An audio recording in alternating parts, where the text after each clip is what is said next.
Good morning, good morning. এই যো রাত্রিসোনা উঠে গেছে।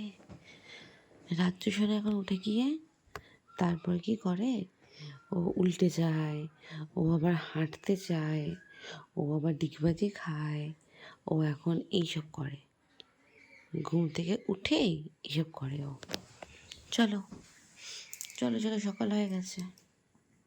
উঠে পড়েছে, একা একাই উঠে পড়েছে। খুব ভালো বাচ্চাও, তাই না শুনুন? তাই না? ছোট্ট পুচু, ছোট্ট পুচু ঘুম থেকে উঠেছে, তাই জন্য এই এই এই উঠছে উঠছে উঠছে, আবার শুচ্ছে। খেয়ে নাও খেয়ে নাও খেয়ে নাও, হ্যাঁ খেয়ে নাও, তুমি খেয়ে নাও। খেয়ে নাও, পুরোটা খেয়ে নাও তো, ভালো ছেলের মতন, লক্ষ্মী ছেলের মতন। একা একা তুমি খুব ভালো ছেলে, ভালো বাচ্চা।